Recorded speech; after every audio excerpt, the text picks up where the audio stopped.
welcome to SveNFL. What's up, y'all? It's Jonathan Rollins. Schif, Muse, Sarah. We're two Americans living in Sweden. Look it!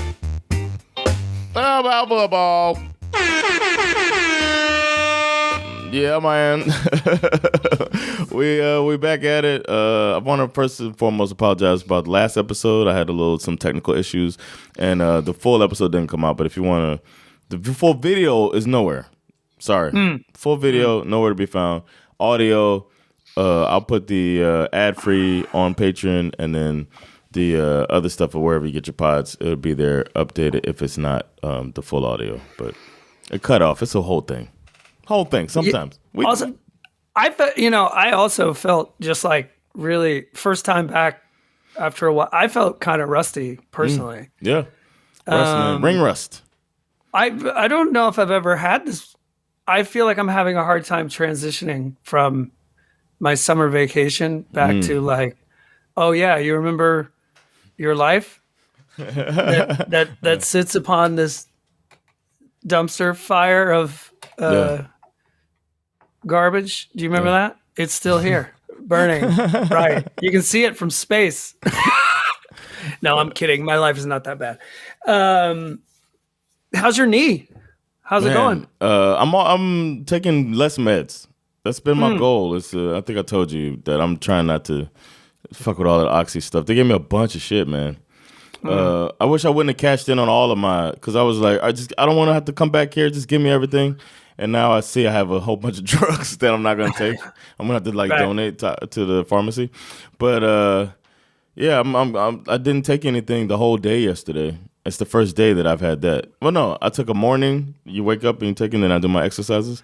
And then I normally end up taking 3 or 4 throughout the day, but I didn't take any at all yesterday. And it was rough at times. It feels like a snake is constricting on my leg. Interesting. From time to time. So it's not like crazy pain like that like it was, but it's like, oh yeah, this is really squeezing, because it's I guess the swelling or whatever. So I take I take something for swelling, and I take something for blood thinning, and then I stop taking the pain stuff. I just have to deal with it and exercise throughout the day. So it's better. I'll be walking without crutches in the next couple of days. So this idea that you have expressed regarding the amount of pills you have in your house currently, you're not afraid your DMs are going to start blowing up, putting this information out into the world? It's something that I do not hope happens at all. I do not want you to contact me to give me money for my pain medication. Well, I can say this. If the Indianapolis Colts fans are listening, they might be the first ones to blow up your DMs, because they have announced Daniel Jones will be their starter week 1. Uh-oh.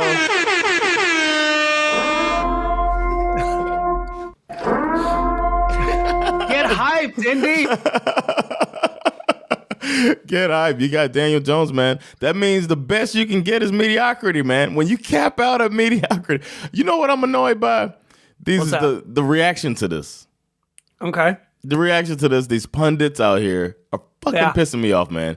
Because fantasy, as we've talked about, is ruining everything.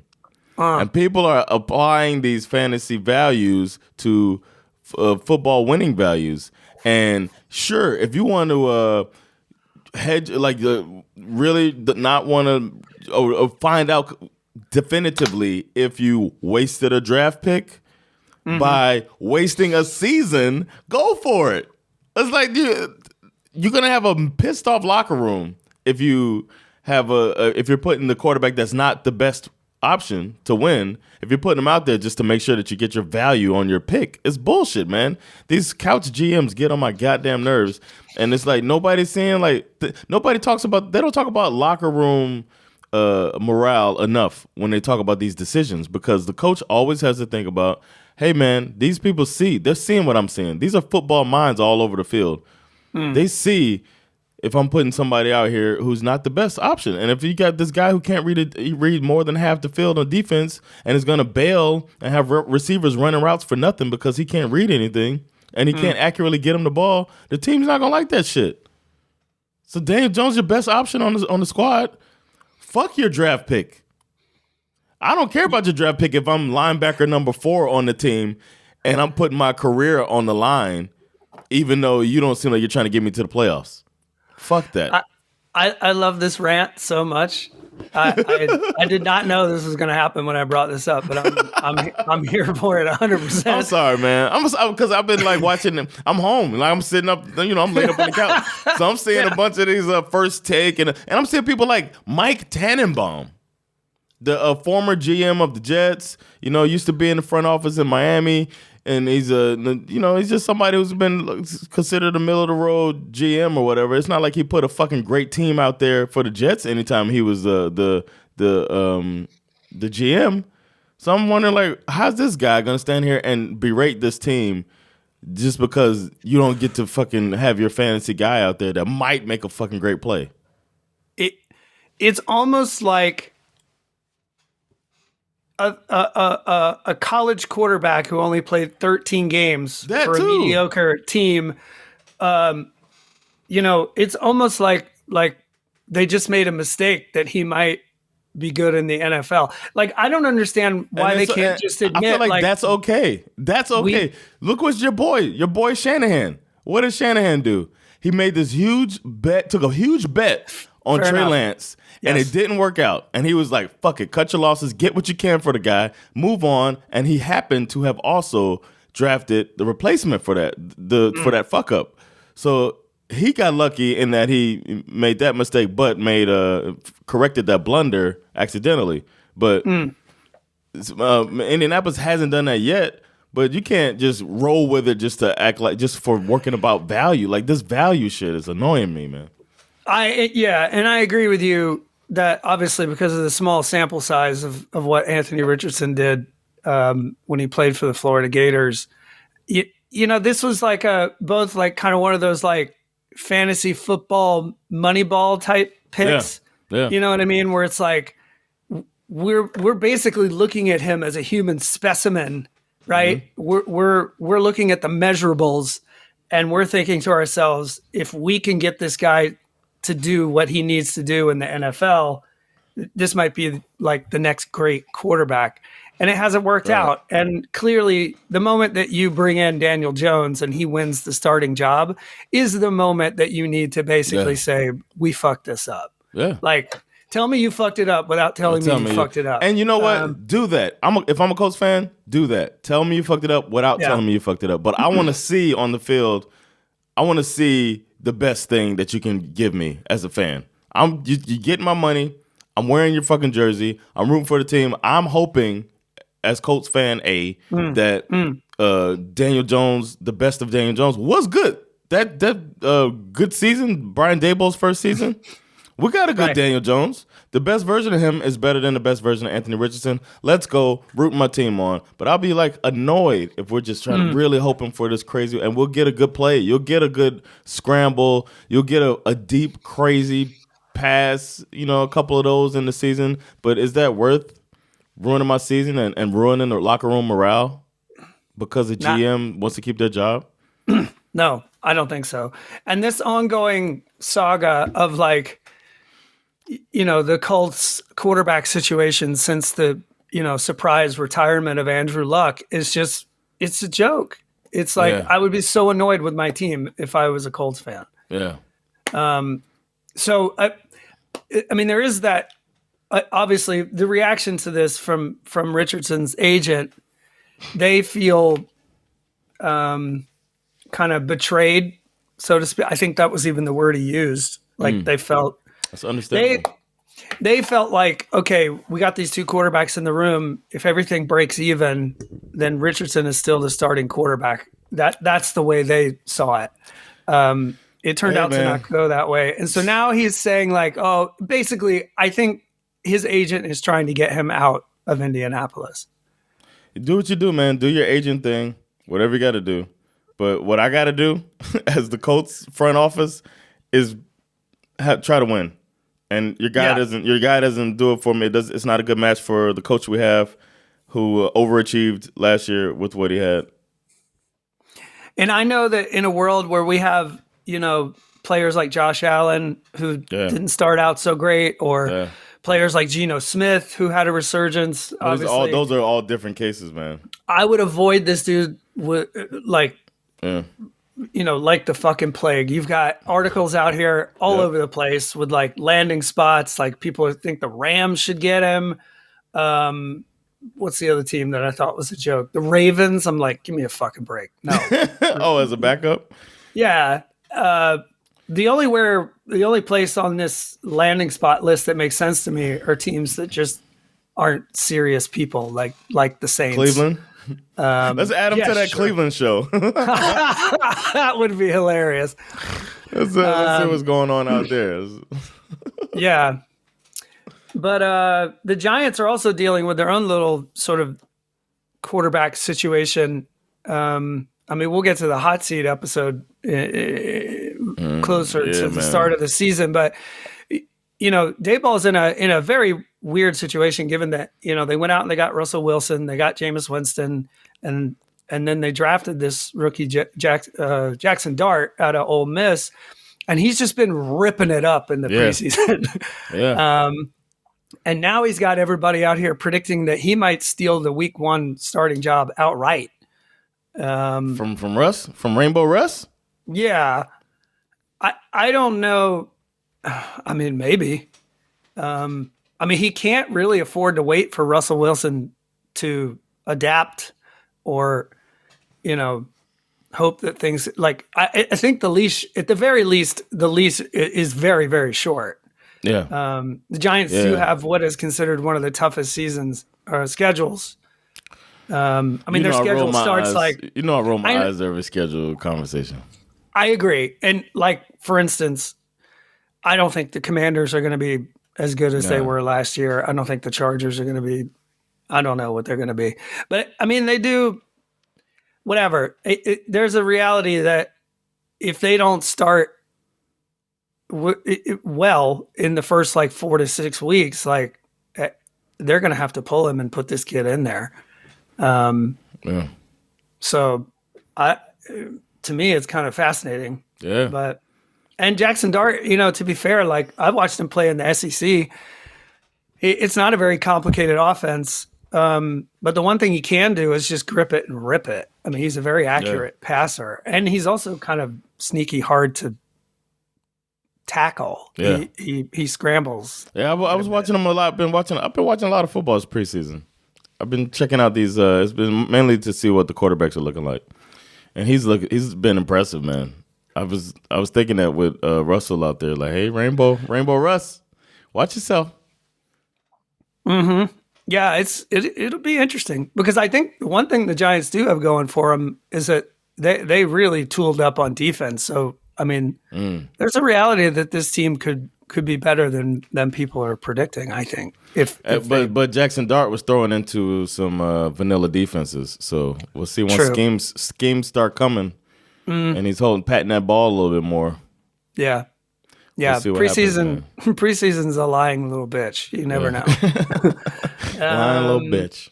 Let's see. The Chiefs have sent wide receiver Sky Moore to the 49ers with some future pick swaps as well.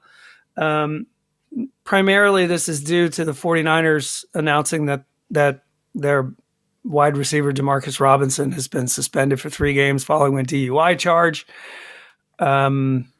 Damn, a lot of question marks over this wide receiver room in San Francisco. If they can figure it out, it should be, there's a lot riding on second year Ricky Pearsall being a thing. You know what I mean? There's a lot riding on, what's going to happen with the Ayuk situation. Yeah. Not Ayuk. Yeah, Ayuk. Yeah, Brandon Ayuk. Yeah. So we'll see. Sky Moore added to the wide receiver room is not that huge. It really moves things around, man. Let's see. The Bucks are activating Chris Godwin. He's still injured. So the way this works is that you have to activate these injured players so that they can make the 52-man be on the team officially roster. They're hoping that he'll be back and playing sometime in October. their wide receiver room is a little weird too, because obviously they have Mike Evans, who's just like an automatic 1,000 yards every year. And then it's rookies, basically. Tez Johnson and Emeka Egbuka. Egbuka.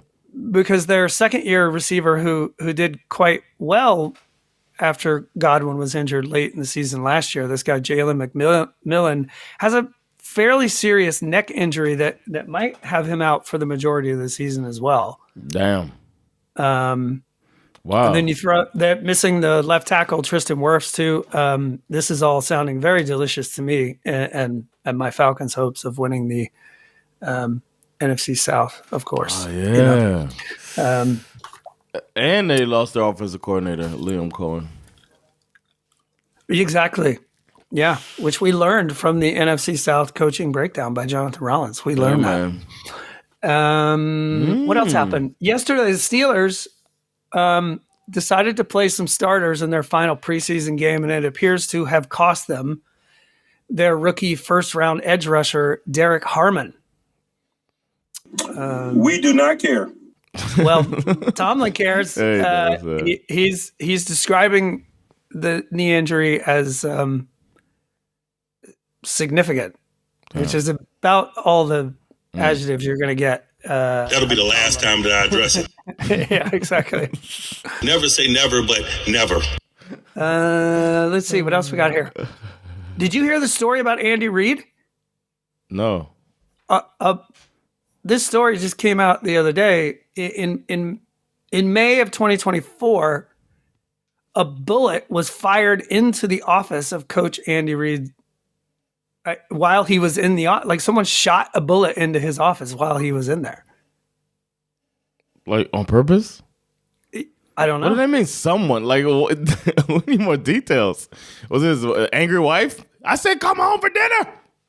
They don't know. All they know is that he was in there and a bullet came flying into the room from outside. From outside. This is when Hard Knocks. Right?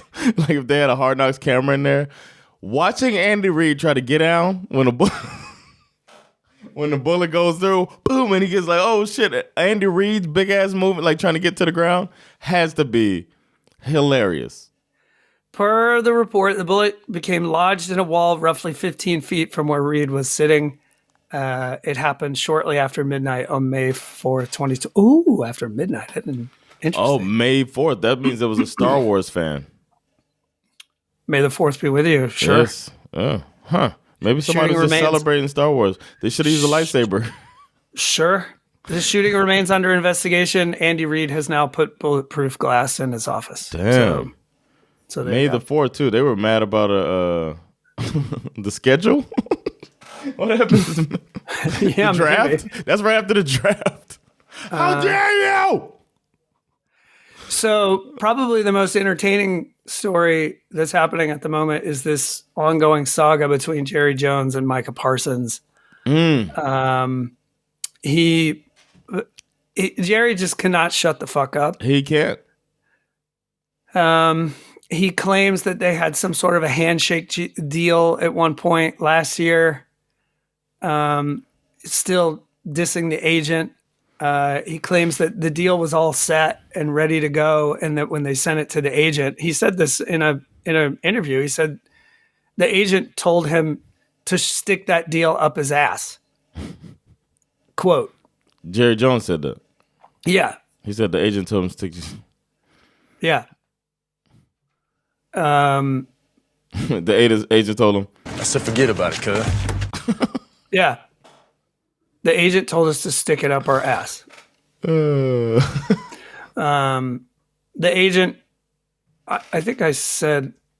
You smoke crack, don't you? I said Drew Rosenhaus in the last episode. That was wrong. You did. His agent is David Mulligetta, who's basically the other well-known... other guy. Micah Parsons has responded in the typical way that 20-somethings respond. He's swiped the Cowboys from his social media accounts. He's posting Bible verses and all kinds of other stuff. These blacks. Usually I said this is usually one of those things where it's like it's just Jerry trying to stay in the news. But I am starting. Gone too far. I'm starting, knowing what we know about Micah Parsons. Like he's a pretty hot-headed dude. Like I'm not. And he has like his like moral ground. You could tell he has like a moral ground or whatever, like principles. Seems like a principled dude that feels slighted, and he feels like he'll take it personally. Like I don't understand why he does this stuff, Jerry Jones, because it's like you create the situation where Micah Parsons has not practiced at all. Right. You're gonna, yeah, exactly. You're going to try to get him on the field for week 1 and hope that he's just going to come out firing on all cylinders. This is just not smart. It became personal with me. So this is still ongoing. I think it's toxic now. I mean, the tricky part is that he obviously is looking for a record-setting. He's trying to be the highest paid, defensive player. He's the top 3 defensive player in the NFL. And Jerry Jones needs to stop acting like this is a throwaway guy. Jerry is acting like, hey, we still have 2 franchise tag years, so technically we don't have to pay him for another 3 years. When you're right, you're right. But as I said at the very top of the top of my rant, the players see it, and you're gonna fucking lose your locker room. If you know that you should have Micah Parsons on your squad, and that some owners out there trying to play who's got the bigger dick, then you're not gonna want to play for that guy. He's gonna implode the locker room without even being in it. Exactly. The GM shouldn't derail team chemistry, and it might happen this time. Well, he does this on the regular. Yeah, he's man. It's why they haven't won a championship in 25 plus years. And they keep showing on the NFL Network or like on The Zone, if you try to watch something, they show like the same commercials over and over. And one of them is Jerry Jones calling. I saw that. Yeah, Micah Parsons, and Micah Parsons like getting emotional because he's gonna be a Cowboy. He thinks it's such a great thing, and now he's over. Yeah, it's like. My final little piece comes from high atop dipshit mountain. Alabama Senator Tommy Tuberville has decided to weigh in on the male cheerleader story that's getting so much attention because it's new. There's never been any male cheerleaders. Yeah. Now remember, this man is from Alabama. He says, if you're going to be woke and you're going to try to, take the men out of men's sports, okay, we're going to make it more about gender than we are about masculinity, then you're going to have a huge problem. Thanks, Tommy. And he says, I hope to God it doesn't come south to Atlanta or Texas or Dallas or some other NFL teams, because you'll lose it. I mean, people will actually quit buying tickets. Do they think so? That's what he thinks so. Okay. The funny thing is that this already exists. Exactly. There are the Saints, the Buccaneers, and the Titans all have male cheerleaders on their squad. So, there goes my season tickets. Anything to distract from the Epstein files. It's so stupid. Release the files, goddammit. I don't want to hear about male cheerleaders. Release the files. I mean, it's like, what do we... it's funny because like the higher you go up in professional sports, or at least in professional football, cheerleaders matter less and less. Like, in high school, the cheerleaders are like such a big part of the whole experience. They compete. And and maybe a little bit less so in college. And then when you get to the pros, it's like the only time you ever see the cheerleaders is when they cut to the sidelines and you see them in the background. Right. And even when you go to the game, it's not like the NBA, like whenever they have a commercial break, the cheerleaders run out onto the court and do a thing, you know what I mean? Yeah. And they're really less like cheerleaders and more like dancers, like doing like proper like choreography and stuff. Not to take anything away from cheerleaders, but like cheerleaders are not an important, Never been. I've expressed my disdain for the whole function since we started this podcast, and my respect for the two teams that don't have any cheerleaders, which are not in the South. Right. Pittsburgh and Green Bay, almost as north as you can get, and that's not. How masculine is that they don't even have any cheerleaders? Huh? Well, that could be a weather thing, to be fair. Like, I'm just saying, they're gonna send these girls out there in like big coats. It's like, what are we doing? They should get rid of cheerleaders 100% anyway. You replace them with like, I don't know, jugglers and circus perform. Wouldn't that'd be more fun? Yeah, I'd have two animals fight to the death at halftime. Can we finally see a shark versus a bear? This is the type of shit. That's manly. Yeah. Let's settle this internet debate over 100 men versus one gorilla. Is that it? Yeah, let's get a gorilla and let's get players from the USFL or whatever it's called now, the other league, and see how many players in uniform can beat a bear.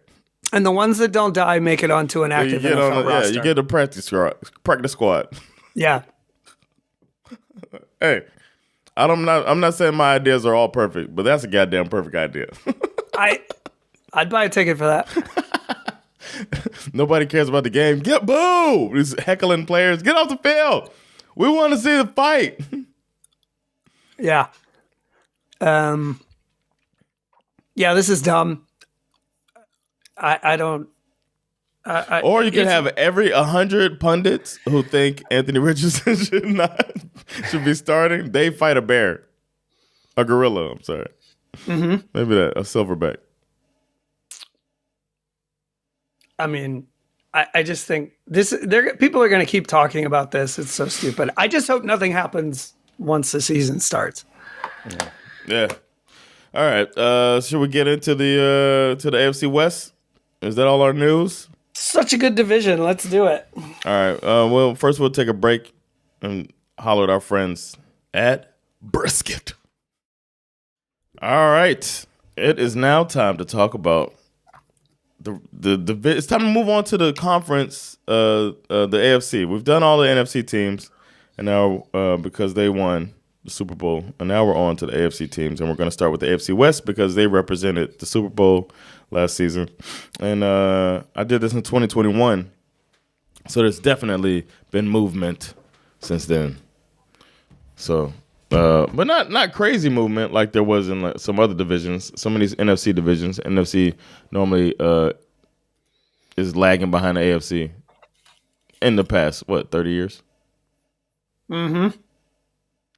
When I was a kid, NFC was where it's at. Those 49ers and Cowboys years, it was all about the NFC. But now it's the AFC, baby. So with the Patriots, reign, and Chiefs. But the AFC West, we'll start with all right, let me pull up my stuff here. Our guys, we're talking about Andy Reid, the bulletproof guy himself. We got Andy Reid is the head coach. Offensive coordinator is Matt Nagy, and Steve Spagnuolo is one of the best defensive coordinators in the NFL. Last year, the Chiefs obviously went to the Super Bowl and lost. Got their asses whooped in the Super Bowl. Man, shit was over before Kendrick came out. But the Chiefs, they were ranked 9th in the NFL in total defense, believe it or not. I was surprised by that. But they made there's a bunch of changes in the division. I can't get my thoughts together, man. I feel like I've taken some oxy. I did this morning, but it should be out of my system by now. Chiefs were 15-2 and 0 last year. Obviously, no ties. They had a dip in their offense, though. Their defense ranked higher than their offense. I think that might be the first time that's happened. But they ranked 12th in offense, but 9th in defense. They were 16th in total offense. But they did lose their number one receiver after Patrick Mahomes threw one of his few interceptions and then tried to tackle the guy and took Rashee Rice's knees out. Speaking of take it out, Rashee Rice then took it out on somebody and is now going to get suspended, right? Is he getting suspended? Yeah, I think so. All right. But Andy Reid is considered the offensive genius over there, but Matt Nagy is the offensive coordinator. Andy Reid is 66 years old. Oh, he's 67. He's 67 now. His birthday was in March. His career record, 273 and 146, which is a 65% win rate. And his Chiefs record is 143 and 53, which is a 73% win rate. Wow. He's considered innovative offensive mind, and he's one of only two active coaches to have achieved 100 or more wins with two different teams. Because he was the coach of the Eagles back in the day, took them to a Super Bowl. This is Matt Nagy's 8th season with the Chiefs. As his 4th as the offensive coordinator. He did have a stint as the Bears coach. And now he's back with Daddy. But they've also the whole time, a lot of the time, had Patrick Mahomes, who's consistently over 4,000 yards and 25 touchdowns every goddamn year. He's the best quarterback in the NFL. Matt Nagy started at the high school level, and then he got a break as an intern with the Eagles. Guess who was the head coach? He became coaching assistant, quality control coach, and then he went with Reid over to Kansas City once Reid's time was up in Philly. He rose to the ranks. He was quarterback's coach, offensive coordinator, and then he got hired away from them to the Bears, 18 to 21. Chicago, he did what he did there, and then now he's back. And he was senior assistant and quarterback's coach in 22, and then he became offensive coordinator in 23. Spags, everybody knows Spags, man. One of the best defensive coordinators of all times. In Spags, we trust. In Spags, we trust. He's isn't he like the only coordinator to win with two Super Bowls, or with two different teams? Yeah, I think so. Because he won with the Giants. I remember thinking he was the head coach because they talked about the defense so much when he was under Tom Coughlin. But he also his first role was with the Eagles, where he was there for several seasons, and then he became the Giants' defensive coordinator later. But with the Eagles under Reid, man, Reid is just out here just making He's making kings, man. He's also playing matchmaker for Travis Kelce and Taylor Swift. Oh, really? I didn't know that. When Travis Kelce told the whole story of trying to meet Taylor Swift and being denied when he went to see her concert in Kansas City, he told the story on his podcast with his brother. And Andy Reid has been friends with Taylor Swift's father for decades, originally from Philly. And he picked up the phone and called Taylor Swift's dad and said, "Hey, you should, like, Travis is a great dude. Like, what? If she's interested, like, it's up to her, obviously, but I just want to say my guy Travis is an amazing person. Like, if she really wants to, like, settle down, he's the guy. Meet him, like, he's the one." You know what I mean? And that was she apparently says that a lot of people reached out to her, but that was the one that made her go, "Okay, you know what? Let's see what's up here." Because I trust Andy Reid. Yeah. But Spags did get a head coaching gig as the Rams head coach, and then he went back to the Giants, and then he joined the Chiefs in 2019. Offensively, Andy Reid and them, they used the Air Coryell. I'm sorry, the West Coast offense. I'm mixing them up with Sean Payton. West Coast offense, and it's one of the most dynamic in the NFL, of course. Prioritizes ball control, short passes, but it leverages Mahomes' ability to extend plays and make deep throws as well. But if you have best quarterback in the league, you could be really versatile. They do a lot of RPO, and they let Mahomes make decisions out of that. They use a wide range of formations and motions to try to set good matchups. And they tailored the offense around Patrick Mahomes. skill set, allowing him to audible at the line and improv if he needs to. And I think Reed's leadership style of like, he's known as a player's coach type of guy. I think that's what helps all of this. It makes it all run the way it does. Even letting players come with their own plays and running them. I think that's pretty cool. Spagnuolo's defensive scheme is aggressive and versatile. Hey, they have multiple defense, man. They're blitz heavy. they create chaos, and he traces it back to Eagles defensive coordinator Jim Johnson. You remember this guy? R.I.P. Jim Johnson, man. But he liked to attack from wherever. He was like my favorite coordinator at the time, man. I remember him, man. He looked like an eagle. He looked like an eagle himself, standing on the sidelines. But the Chiefs, they like to deploy 6 defensive backs, sometimes more. They're second in the league in those type of light alignments, with using just like speed over strength. They have safeties like Justin Reed that have a pivotal role in disguise blitzing and whatnot, and being unpredictable. They have complex schemes. They have dirty work players that they call it, and they provide leadership and fast track development of younger teammates to understand the system, because the system is supposedly is a intricate system. Spagnuolo runs with blitzes and stunts. That's one of the things he does with the front line. If their D line is rolling, they do it through stunts and blitzing.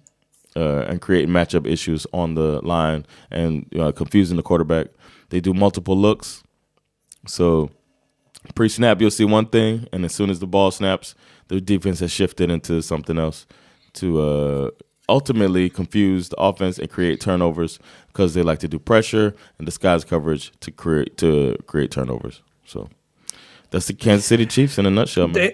They must be doing something right, because they have won the last 9 AFC championships. Insane. And they're favored to win at least the AFC West again.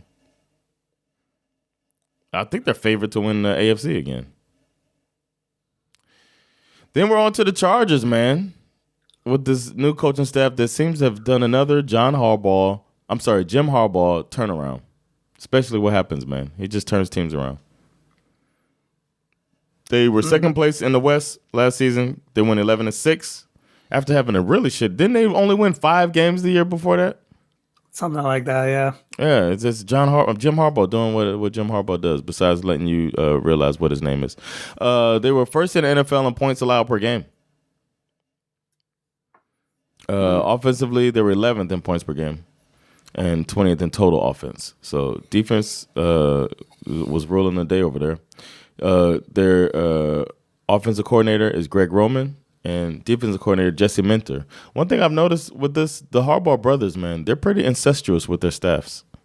Like they get word back to each other, and it's like, hey man, this guy is, he's available. He's from my staff. He should be on your staff. There's a lot of people that have bounced even up and down from NFL to NCAA from Jim Harbaugh's staff in Michigan.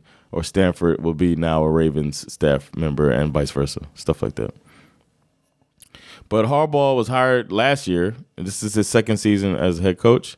He's got a track record from collegiate football and the NFL. He was with Michigan, Stanford, and he was with San Diego, and then he was with the 49ers before as well. So he likes tough, gritty football. I remember when he was the quarterback for the Bears, that's what made me like him first. Strong running game, dominant offensive lines, and ball control. He thinks it's simple. That's how he wins games. But he's got Greg Roman, who came on last year, and he was his offensive coordinator back in San Francisco when he was the head coach, took that team to the Super Bowl against his brother. But run heavy, physical, and it's just their thing. They did Roman. He since leaving San Francisco, Roman went to Baltimore and picked up a little trait of more motion. So that's something that he brought back. So now the Chargers do more motion than San Francisco used to do back in the day. So Roman has evolved. This is the new Greg Roman whom the Ravens got tired of, man. Ravens fans like, all right, enough is enough. We've seen enough. Justin Herbert is a pocket passer, and that's what the offense is built around.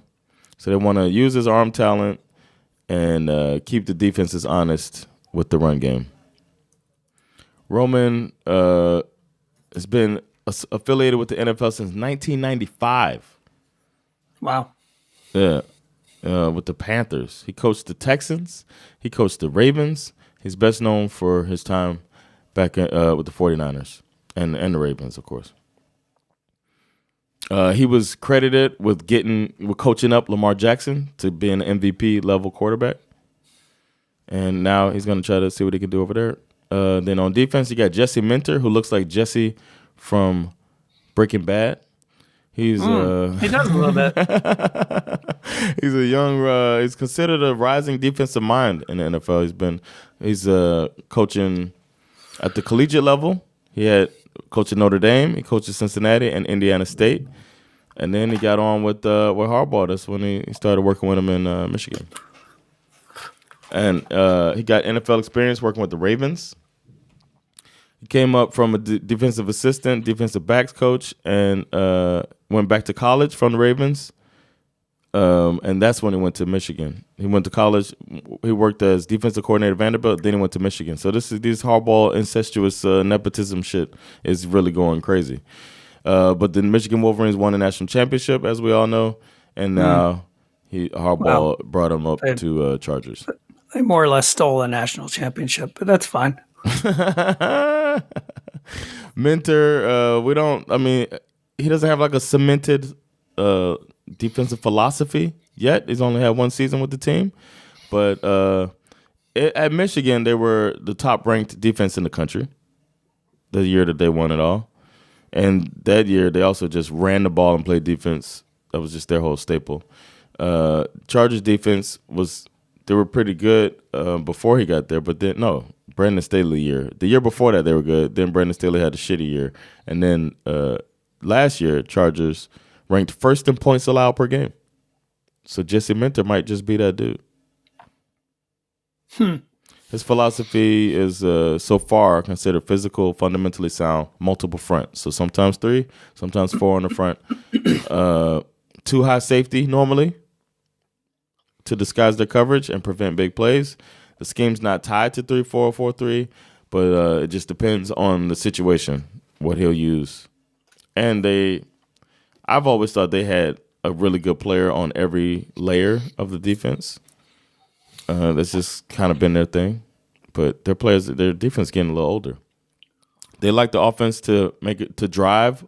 They want the offense to have to earn all their points, driving all the way down the field, so they focus on not letting any big plays happen. That's why the 2 high safety look is what they prefer. All right? So that's those guys. And then we got the Broncos. Sean Payton, your guy. Offensive coordinator Joe Lombardi. And then Vance Joseph with it's weird, man. This dude was the head coach of this team. And now he's back as defensive coordinator. I don't know if I would do that. I'd be like, man, fuck y'all. But I think I would say they had a surprising season last season. Their defense, which might be, I'm thinking they might have the best defense in the NFL this season. We'll see. But they ranked 3rd in points allowed last year. 7th. Well, they also, in the offseason, they picked up some of these guys that the 49ers can no longer afford to keep. Guys like Dre Greenlaw and Talanoa Hufanga. So, I think you might be right. I think they might actually be better than they were last year. Yeah, and they were 7th in total defense across the NFL. They finished 10th on offense in points per game and 19th in total offense with a rookie quarterback. Sean Payton's known for his Air Coryell system, and he's 61 years old now, 18th season as a head coach. Has 179 career wins, including a Super Bowl title with the New Orleans Saints and the upset of the Colts. Crazy game, and he's considered an offensive genius around the league, like it or not. Like it or not. I agree, and I don't like it. Joe Lombardi's grandson of Vince Lombardi. He's coached collegiately. He's coaching the pros. He was quarterback's coach for the Saints under Sean Payton. And he worked with Drew Brees. And he was offensive coordinator for Detroit in 2014 and 15, and the Chargers 21-22. And now he's back with the Broncos. He came on 2023.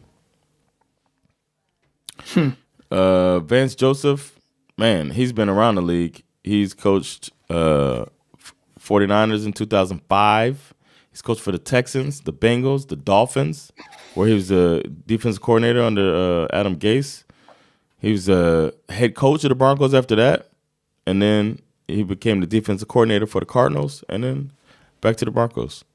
He was with the Cardinals when they had, what's his name? Cliff. Kingsbury. Fall off a cliff. Yeah.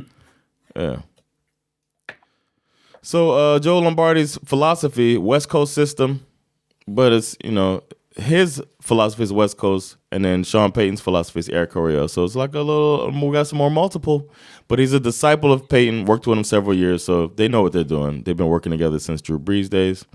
They deal mostly with short passes, intermediate passes, move the chains, keep the offense on schedule, stay ahead of the chains like that. Strong running game. Successful offense has established a run, according to Lombardi. So it's a key part of Winnie's play calling philosophy to open up the passing game. They want to be quarterback friendly. It's really important. They got a young quarterback who seems to be the guy. People are really talking about Bo Nix now. And you were like, you dipped your toe in the water last year, but you didn't fully commit to him. Might be time to commit, man. I'm still holding out hope that he's going to have like a year or two, like drop. That's highly likely. Yeah, because he's not. He's not like he's not difficult to figure out. I think he was just underestimated last year, and I'm really curious how teams are going to respond to him. Because it felt like some teams were starting to catch up. Once the rubber meets the road and you put this guy up against a real football team like the Bills in the playoffs, they get absolutely stomped. So, there's a reality that his year two could bring him back down to earth. So we'll see. And they haven't really improved the offense that much. No, not through draft free agency. There's nothing, those big splashes. Defensively, Vance Joseph runs a multiple front defense, believe it or not. He prioritizes physical, aggressive style of play. He's known for coaching up defensive backs. He's always elevated defensive backs around him. And they happen to have one of the best in the league in Surtain Jr. But the emphasis, creating turnovers, man. Get that ball back to the offense. Scheme designed to generate pressure on the quarterback. He does it either with the four-man front or with the blitz packages and disguise. He wants the defensive line to be the ones to get to the quarterback, though, and make them uncomfortable so that the back end of the defense can be in position to make plays. But they really focus on turnovers. He coaches players to attack the football, create opportunities for takeaways. Defense has shown willingness to adjust the scheme week to week to counter the strengths of their opponent. He's known as kind of old school coach, tough, base front, and blitzing with zones as well. So, yeah, that's the defense you're going to get. And this might be the best defense in the NFL. And then we're on to the Raiders. On to the Raiders, who are getting so much buzz right now, man. So much buzz for the Raiders. Pete Carroll, the oldest ball of energy that you can imagine. And then you got Chip Kelly, it was just a ball. And then we got Patrick Graham as defensive coordinator. Chip Kelly, man, remember he was supposed to be the future of football? Remember that? Coming out of Oregon? Spread offense. He was ahead of the game, and then 2 years later, it was completely figured out, man. I heard something about him where they were saying players were like, once they got figured out, they were like, oh, he does 5 plays. You just got to guess which one of the 5 plays are going to be done. That was the knock on him, but apparently he's reinvigorated and ready to go. Didn't he just win a national championship? He just honed it up, yeah. With Ohio State? Yeah, the Ohio State. But the Raiders were bottom of the AFC West. They had a 4-13 record. I don't know how, because Max Crosby said that they had the best coach. Anyway, their offense struggled. Their offense, not just struggled, their offense struggled. Struggled. They were 29th points per game, 27th in total offense around the league. Defense was more middle of the pack, 15th in total defense. Pete Carroll, all energy, hard gum. That's what it says in my notes. Hard gum. Right now, he's chewing gum really hard. But they're expecting him to shape the team's identity because that's what he does, man. He goes in and he gets you to believe. Somehow, he gets these pro players to buy into his college bullshit. No, no. He gets people motivated. But then there's a lot of experience on there, man. Chip Kelly with the 34 years of coaching experience. He's been 49ers, Eagles. Pete Carroll has 172 years of coaching experience. And then Patrick Graham's been all around the league as well. So this might be the most tenured or like the most years on any coaching staffs.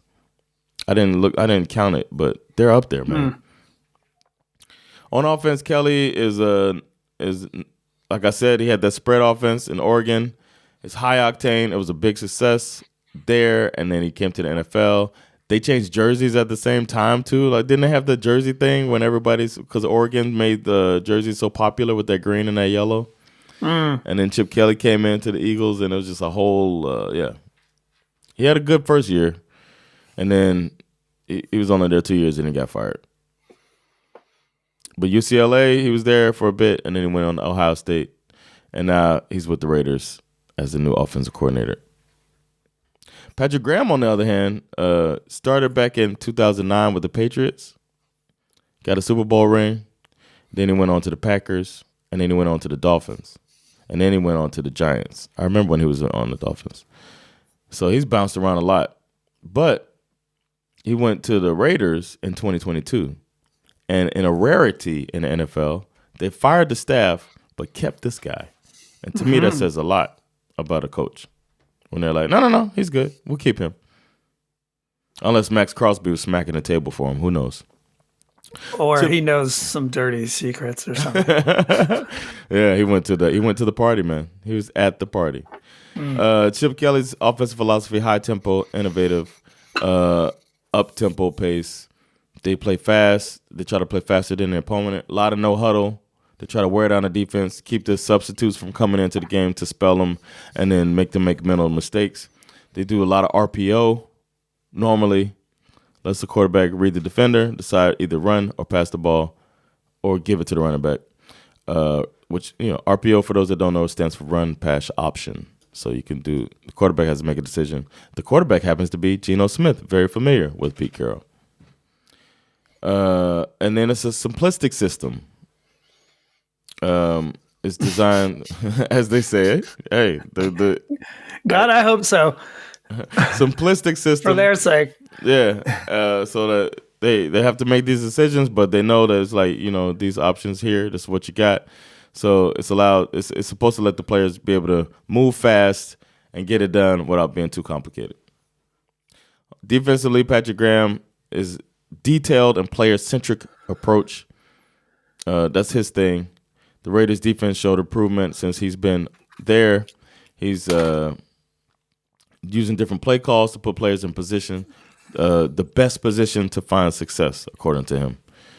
So he wants them to quickly learn his verbiage that is used on the field in order to have an advantage over the defense. He wants to be flexible, adaptable scheme, discipline fundamentals, and he's known for using multiple different types of fronts just to keep the offenses guessing. And so he'll use a 4-3. He might use a 3-4. He might zone. He might blitz behind the zone. There's different versatility in his defense. But he values players that can play multiple positions, and he moves players around, as you see with Max Crosby, can come at you from anywhere. He focuses on he doesn't blitz too much. He's a lower blitzing defensive coordinator in the league, but he tries to get you off schedule and create opportunities for turnovers through blitzing when he does utilize it. All right. So that's it, man. I think this team has me the most nervous out of all the teams. To like nervous for what? Like you don't know if they could win a division? You know what's really interesting? If you go to the website Our Lads, which has like a really great breakdown of all the NFL depth charts, they have like a color coded system, right? Gold is for, players acquired via trade or free agency. Purple is rookie draft pick. Aqua is undrafted free agent. Almost half of their roster is one of those three colors. Oh, wow. So like you look at it and it's most of the times you go and you look and it's like, okay, well, these are guys who have been here for a while. Most of their, like half of their roster is either purple, gold, or aqua. Like we don't have any all new players, all new coaches, whole new system. The quarterback thing, obviously Gino's a fun story. Yeah. Ashton Genty, who just exploded on the college scene last year. He looked good in preseason. He looked pretty good in preseason, but you also have to remember he played for Boise State. You go back and watch his college tape, and it's like he's not playing against very good football teams. Like, of course he's running dudes over and trucking his way to the end zone. He ran somebody over. Was that the 49ers, right? Then Last week, destroyed somebody. He did. So it's there, and I'm excited. I'm not trying to me too. Burst he runs their hard. bubble. He reminds me of Pacheco. Yeah, Isaiah Pacheco, like he just runs hard. So I'm just a little concerned that for Raiders fans in general that it's been a long time since they've had something to cheer about, and when you said that they've simplified everything. I think that could be the key to this because you have so much change. Yeah, so much change that you have to simplify it to create a situation where your players have an opportunity to be successful. And then, of course, as long as you have my man, former Bulldog Brock Bowers, out here just fucking slaying tight end records left and right. Should have been the rookie of the year last year, but whatever. Yeah, let's give it to a quarterback. But it'll be fun. This to me is probably the one team that I'm most a team that I don't really care about, that I'm most interested to see what's going to happen. I'm excited for a year that a full division makes the playoffs, since they've increased the amount of teams in the playoffs. It's possible now, and I think that this could be the division that does it. Puts 4 teams in the playoffs. Because the Broncos seem like they're going to take a jump. The only thing is, I feel like the Chargers might take a step back, and that could hurt them. That could hurt those chances. But this is the division that could do it, because there's like almost no flaws. In the AFC, I think it'd be so hard to put all 4 teams in the playoffs. Of course, yeah, that's true too. NFC is more likely. Maybe in the NFC, I could see it. But I just mean these teams are all they'll be all fighting for wild cards. They'll be. 3 of them will be fighting for the 3 wildcard spots in week 16 probably. Yeah. It's possible in this division. I love it. Yeah, man. Well, I love football. That's why we do this. It's been fun, man. That's been the AFC West. The next time we come back, I'll be doing the AFC North, which is a very fun division. So stay tuned for that, man. It's time to get out of here. I'm Jonathan Rollins. And I'm Schif Misara. And we're SveNFL. Catch y'all later, man. Peace. Later, y'all.